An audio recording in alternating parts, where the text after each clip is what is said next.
Okay, sports fans, here's the question. Who pitched the greatest baseball game in baseball history? What a question, right? There have been hundreds of thousands of major league games played. In every game, there's a winning pitcher and a losing pitcher. Who pitched the greatest game? Not among the greatest, the greatest. Well, you say, excuse me, you say, well, that's up for debate, right? There must be thousands competing for this honor of the greatest game ever pitched. Excuse me, there are no competitors. This isn't debatable. It's incontrovertible because no other pitcher did what this particular pitcher did. The game he pitched was unsurpassed and will probably remain so. Who was the pitcher? What did he do? Where did he do it? Who did he play for? If you're as old as I am, you probably remember, but have forgotten the name Harvey Haddix.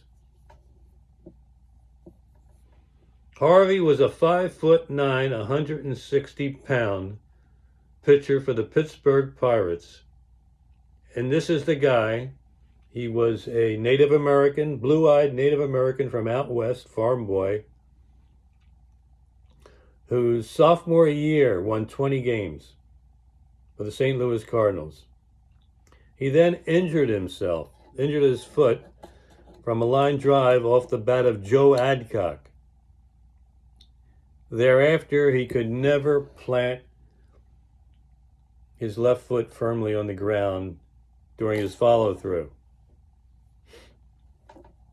He was good, he stayed good, but he was never the same.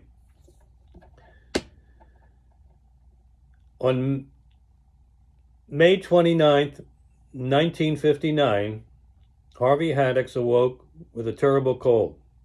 He should have stayed in bed with some chicken soup and echinacea tea, but he went to the mound that night to face the great Milwaukee Braves, the defending National League champions, who had won the World Series in '57, won the pennant in '58, lost in 7 games to the Yankees. They were a great team, a great hitting team, great pitching. They had all-stars.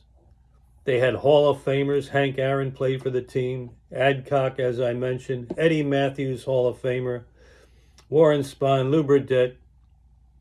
On May 29th, Harvey Haddix pitched the greatest game in baseball history. First inning, 3 up, 3 down. Second inning, 3 up, 3 down. Third inning, the same. Fourth, fifth, sixth inning. No one on the Braves had reached first base against Harvey Haddix.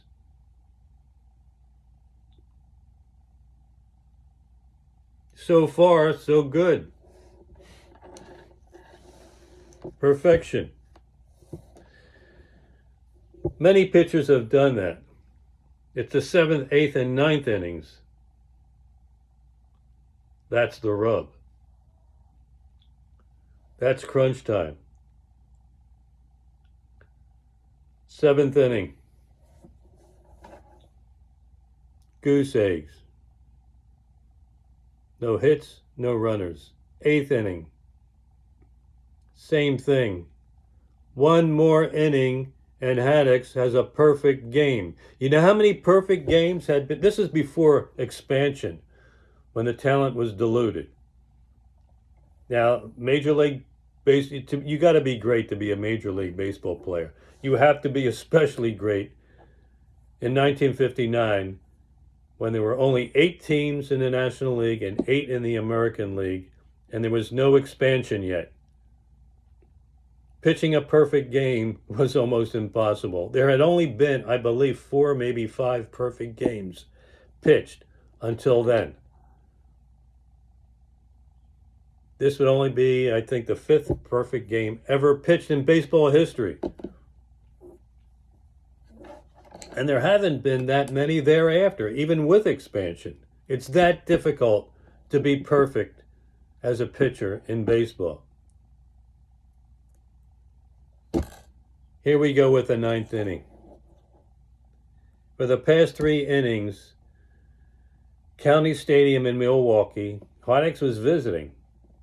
It was the Braves' home field. You can imagine the tension in the stadium. It had been there since the 6th inning.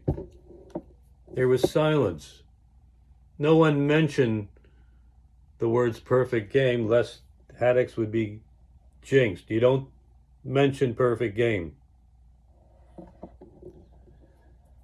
Bob Prince, the great Pittsburgh Pirate announcer, doing the play-by-play over radio.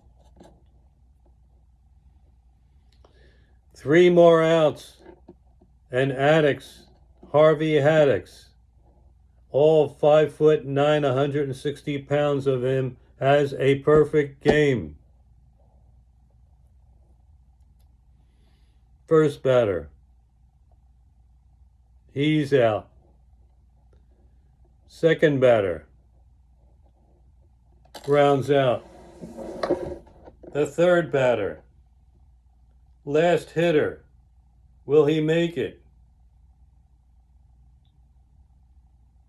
There's a ground ball to Johnny Logan.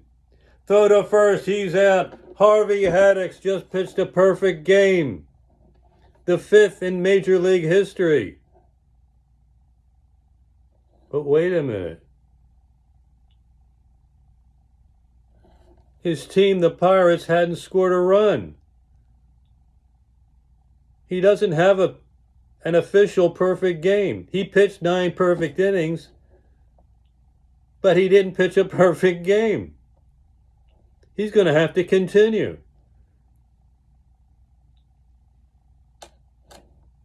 10th inning, 3 up, 3 down. 11th inning, same thing. 11 perfect innings. No one had ever done that before. If he stopped there, he would still have pitched the greatest game ever. But he didn't. 12th inning, 3 up, 3 down. 12 perfect innings. No one had pitched more than 9 perfect innings. Harvey Haddix has made baseball history. But guess what? His team still hasn't scored. He doesn't have a perfect game. The score is still tied. They have to go into the 13th inning. What happened in the 13th inning is too depressing to repeat. Joe Adcock, who injured, remember Joe Adcock, he injured Haddix with that line drive, which rendered him less than as great as he was. Joe Adcock hits a home run. Haddix loses the game. Haddix, who pitched the greatest game in baseball history, loses the game. His team couldn't score. He doesn't get the perfect game. He doesn't get a shutout. He doesn't even get the win. So much for winning and losing when a guy pitches a game like this that no one else ever has or came close to pitching, and he loses the game. This makes you wonder about the whole idea of winning and losing and competition. When a pitcher pitches an unprecedented masterpiece, never equaled before or since, and he loses the game. God bless you, Harvey Haddix. He passed away years ago. You'll probably be forgotten by most people.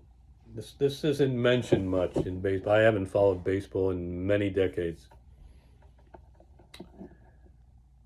But this guy deserves recognition. How do you get better than 12 perfect innings? You can't. No one had ever done this. It's doubtful anyone ever will. Harvey, you're the man.